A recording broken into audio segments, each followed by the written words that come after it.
There is a number most people have never heard. Between 1970 and 1979, nearly 500,000 people died on American highways.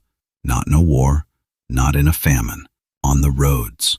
More than 50,000 a year for most of that decade. In 1972 alone, the country lost 54,589 lives on asphalt. That is more Americans than died in the entire Vietnam War. And buried inside those numbers, hidden underneath the statistics and the accident reports and the insurance paperwork, is a story that almost nobody tells. Because part of what made those highways so deadly was not just bad roads or bad weather or drunk drivers.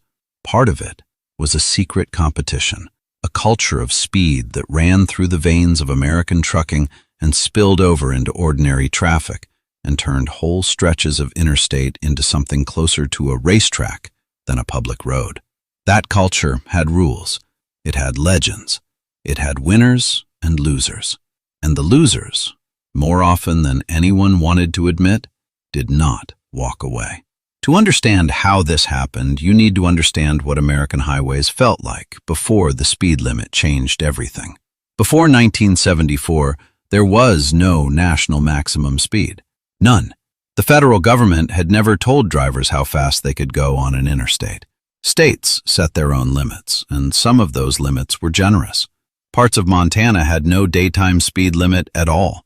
Texas posted 70 miles per hour. Nevada let you run at whatever your vehicle could handle on certain stretches. And truckers, the men and women who lived on those roads, treated them accordingly. Long-haul trucking in that era ran on a simple equation. You were paid by the mile. The faster you drove, the more loads you could haul. The more loads you hauled, the more money you made. There was a theoretical limit imposed by hours of service regulations, rules that said a driver could only operate for so many hours before resting. But those rules lived on paper, literally. Drivers kept handwritten logbooks to record their driving time, their sleep, their fuel stops, and the logbooks were easy to falsify. You carried two, one for the inspection station, one for yourself. The real one told a different story than the clean one in the glove box. So picture this. It is 2 in the morning in 1971, a stretch of Interstate 40 somewhere in the Oklahoma Panhandle. Flat, empty, dark enough that headlights are the only light source for 20 miles in any direction. A loaded 18-wheeler is running at 85 miles per hour, maybe 90. The driver has been behind the wheel for 16 hours straight. His logbook says 8. He has not slept since yesterday, and he is not alone on that frequency. The CB radio is alive. Other drivers, other rigs, all moving west. They are talking about fuel stops, about way stations, about where the highway patrol was last spotted and how long ago. But underneath that practical information, something else is happening. Bragging. Competition. Who made the run from Amarillo to Flagstaff the fastest? Who got a load from Memphis to Phoenix in under 20 hours? Who managed the turnaround, coast to coast and back without stopping to sleep? They had a name for that. They called it a West Coast turnaround. Drive from the East Coast to the West Coast and straight back. No sleep. Sometimes 3,000 miles or more without closing your eyes. How did they do it? The answer is the part of this story that gets left out of the trucker movies and the country songs. Amphetamines. Speed. Truckers called them by a dozen different names. Bennies. West Coast turnarounds after the route they enabled. White crosses because of the scoring on the tablets. Co-pilots. The pills were available at truck stops across the country for decades. Not hidden under the counter, sitting right there, sometimes next to the coffee, sometimes sold by other drivers, sometimes handed out like candy by dispatchers who needed a load to arrive on time and did not care how it got there. The use was not a secret. It was not even particularly controversial within the industry for most of its history. Amphetamines had been widely prescribed in America since the Second World War. Soldiers used them, students used them, housewives used them. But long-haul truckers became among the heaviest users in the country because the economic incentive was so direct. More hours awake meant more miles. More miles meant more money. and the pills made it possible to blow past every biological limit the human body tried to impose. The problem, of course, is that amphetamines do not actually remove fatigue. They mask it. A driver on his 30th hour of continuous operation might feel sharp, might feel alert, might feel like he could drive forever, but his reaction time is degraded. His judgment is compromised. His perception of speed and distance is warped. And when a 40-ton truck moving at 85 miles per hour encounters a situation that requires a half-second reaction, even a small degradation can mean the difference between a near miss and a catastrophe. So the deaths accumulated, quietly, individually. A rig jackknifing on a wet curve in Pennsylvania, a trailer crossing the median in Kansas, a driver falling asleep despite the pills because eventually the body wins, and plowing into a line of stopped traffic in Tennessee. Each one was an accident. Each one was investigated as an isolated event, but taken together, they formed a pattern that federal regulators were slow to recognize and slower to address. Now, into this environment, drop a gasoline crisis. In October of 1973, the Organization of Arab Petroleum Exporting Countries declared an oil embargo against the United States. The effects were immediate and severe. Gas prices spiked, fuel lines formed, stations ran dry, and the federal government, scrambling to reduce fuel consumption, passed the Emergency Highway Energy Conservation Act on January 2, 1974. The law imposed a national maximum speed limit of 55 miles per hour on every highway in the country. For ordinary drivers, it was an annoyance. For truckers, it was an economic attack. They were already squeezed by rising fuel costs. Now, the government was telling them to drive slower, which meant fewer miles per day, which meant less money per load, which meant the margin between profit and bankruptcy got thinner overnight. The response was explosive. Independent truckers organized a shutdown. On January 31, 1974, commerce ground to a halt across large parts of the country. Drivers parked their rigs and blockaded roads. In some places, it turned violent. Bricks dropped from overpasses onto trucks that refused to stop working. Tires slashed. Windshields shot out. The governor of Ohio deployed the National Guard. Tear gas was used. The strikes caused roughly 100,000 layoffs and nationwide shortages of food and goods before a deal was reached in early February. But the speed limit stayed. And here is what matters for this story. Truckers did not obey it. Almost nobody did, but truckers especially did not. The 55-mile-per-hour limit became the most widely violated law in the country.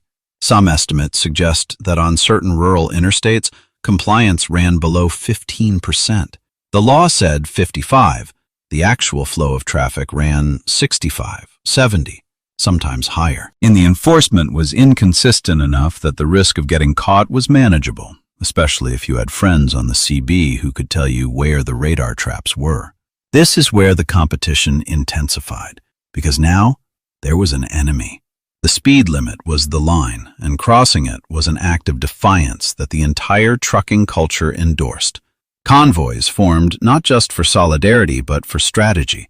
A group of trucks running together at 70 miles per hour could overwhelm a single patrol car.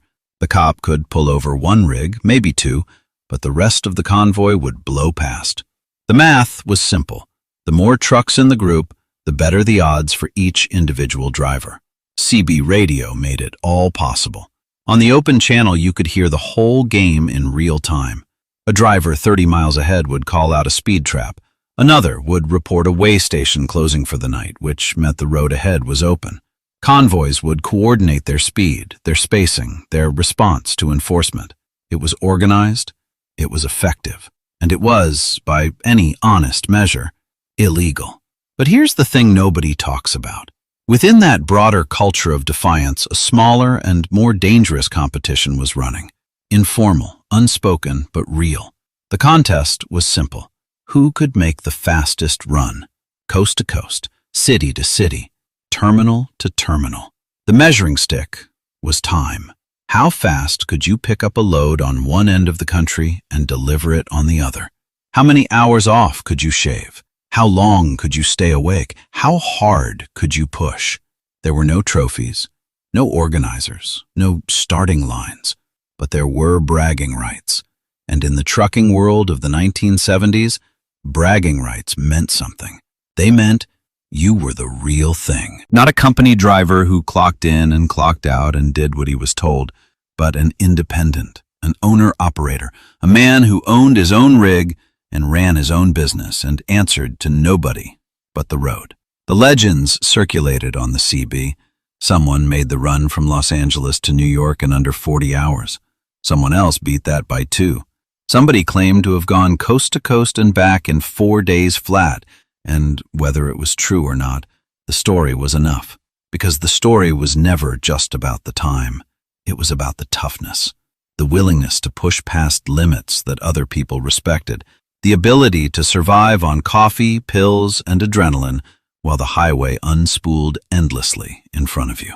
Now, running parallel to this underground trucker culture was something more organized and slightly more visible. In November of 1971, an automotive journalist launched what he called a coast-to-coast memorial dash. The idea was deceptively simple. Start in New York City, drive to Los Angeles. Whoever got there fastest won. No rules about speed, no rules about route.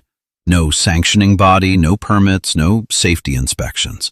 Just a starting point, an ending point, and the open road. The first competitive running of this event set a time of 35 hours and 54 minutes, New York to Los Angeles, at an average speed of about 80 miles per hour. This was not a truck. It was a sports car. But the ethos was identical to what was happening in the trucking world. Defy the speed limit, outrun the police, use CB radio to spot enforcement, and push the machine and the driver as far as both could go. The event ran 5 times across the decade, with the fastest time eventually dropping to 32 hours and 51 minutes in 1979. The participants disguised their vehicles to avoid attention. Some dressed as priests. Others carried fake organ transplant coolers and marked their cars as medical transports. One team used a van rigged to look like an ambulance, complete with working lights. The films that followed pulled the whole culture into the mainstream. A 1977 movie about a bootlegger outrunning police across the South became one of the highest-grossing films of the year. A 1978 film followed a trucker convoy battling law enforcement across the desert. A 1975 novelty song about a line of trucks rolling down the highway hit #1 on the pop charts. Suddenly, the outlaw trucker was not just a figure on the CB, he was a folk hero, a modern cowboy, the last free man on the American road. And that mythology, appealing as it was, had a body count. The Interstate Commerce Commission, the federal agency that regulated trucking, had been in place since 1935. Under its authority, trucking routes were fixed, rates were set, and competition was limited. A trucking company could not simply undercut another on price. The system was rigid, but it was stable, and within it, the pressure to push harder, drive faster, and sleep less had natural limits. You could only haul certain loads on certain routes at certain rates. There was a ceiling on how much money speed alone could earn you. But even within that regulated structure, the culture of speed was already dangerous by the early 70s. Large truck-fatal crashes killed more than 4,000 people in 1975. By 1978, that number had climbed past 5,700. Part of that increase was simply more trucks on the road. Part of it was the nation building more highways. But part of it was the way those trucks were being driven. The hours, the pills, the speed, the competition. And then deregulation arrived. In 1980, the Motor Carrier Act dismantled the framework that had governed the trucking industry for 45 years. Routes were opened. Rates were freed. New carriers flooded the market. The number of licensed trucking companies nearly doubled in the first few years after the law passed. Competition became savage. Freight rates dropped, and the economic pressure on individual drivers intensified enormously. Think about what that meant for the driver sitting in his cab at midnight. Before deregulation, he had some protection. Fixed rates meant his labor had a floor. After deregulation, that floor vanished. If he would not haul the load at the offered rate, someone else would. If he would not make the delivery by morning, someone else would. The incentive to drive longer, drive faster, and sleep less was no longer just about ambition. It was about survival. The hidden competition that had simmered through the 70s did not disappear with deregulation. It mutated. It became less about bragging rights and more about economic desperation. The romantic outlaw running a load coast to coast on pills and nerve became something grimmer, a man trying to keep his truck from being repossessed by accepting runs that no reasonable schedule could accommodate. And the deaths continued. Throughout the 1980s, large truck crashes killed between 4,000 and 5,000 people every year. Fatigue was consistently identified as a leading factor. The logbook system, still paper, still easily falsified, offered almost no real check on driving hours. A driver could log 8 hours of rest he never took, fill out the clean book, and keep rolling. The thing is, everyone knew. The drivers knew. The companies knew. The regulators knew. The truck stops that sold the pills knew. The dispatchers who called at 3 in the morning asking if a load could be picked up by dawn knew. It was an open secret, understood by every person in the industry and acknowledged by almost none of them publicly, because acknowledging it would have required changing a system that a lot of people were making money from. What eventually started to change things was not conscience. It was technology. The same shift that killed CB radio's dominance, the move from open broadcast to private communication, also began to close the loopholes that had sustained the culture of speed. Satellite tracking systems, first deployed for major fleets in 1988, allowed dispatchers to see exactly where a truck was and how fast it was moving in real time. Electronic logging devices, which would eventually replace the paper logbooks, made it harder to falsify driving hours. Not impossible. Drivers found workarounds. They always did, but harder. And every incremental increase in difficulty shaved a few hours off the extreme runs, removed a few drivers from the most dangerous end of the spectrum. The 55-mile-per-hour speed limit itself was partially lifted in 1987 when states were allowed to raise limits to 65 on rural interstates. By 1995, the national maximum speed law was repealed entirely. States set their own limits again, and many pushed them to 70 or 75. The irony was bitter. The speed limit that truckers had spent 2 decades defying was gone. The rebellion that had defined the culture, the convoys and the warnings and the CB slang, no longer had a clear target. And without that target, without the shared enemy and the shared frequency and the shared defiance, the culture began to thin. The old independent operators who had run their own rigs and set their own pace were being squeezed out by large fleet operations with corporate management and electronic monitoring and drug testing policies. The truck stops that had once been gathering places, social hubs where stories were traded and bragging rights were established, were being replaced by chain fuel stations with standardized layouts and security cameras. The CB radio, once the connective tissue of the entire subculture, was losing ground to cell phones and satellite messaging. You could still hear voices on the open channel, but the conversations were sparser.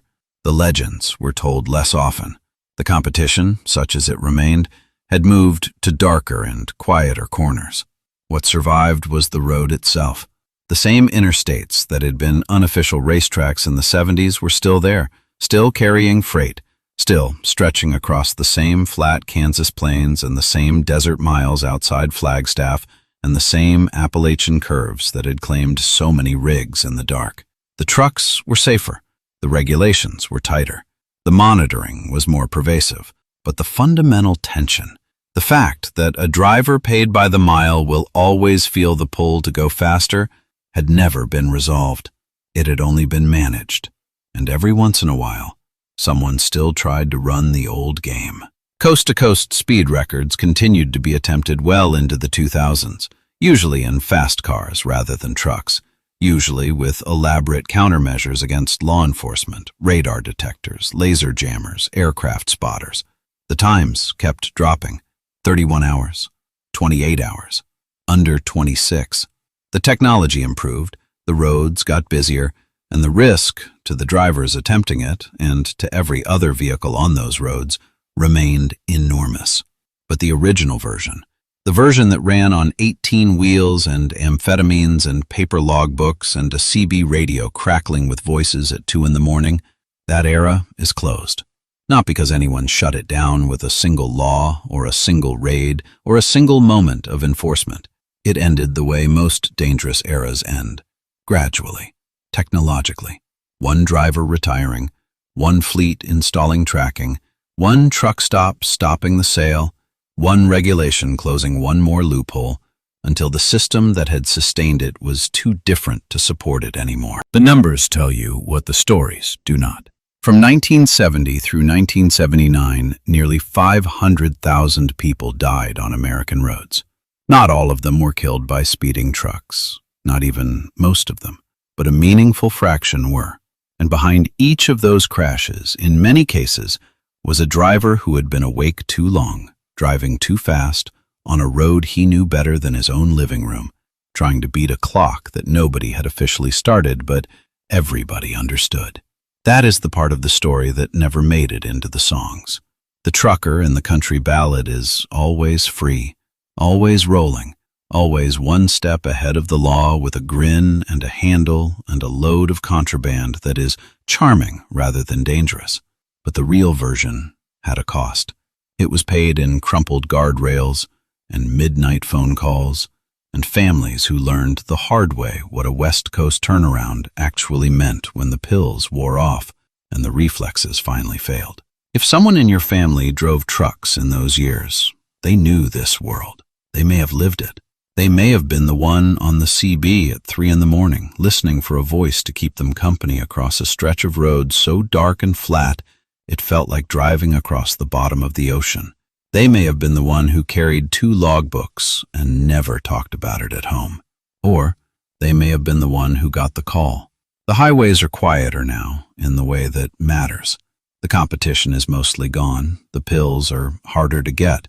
The logs are electronic.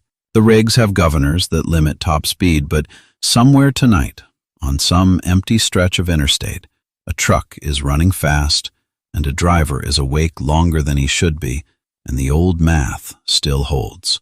Miles equal money. Speed equals miles.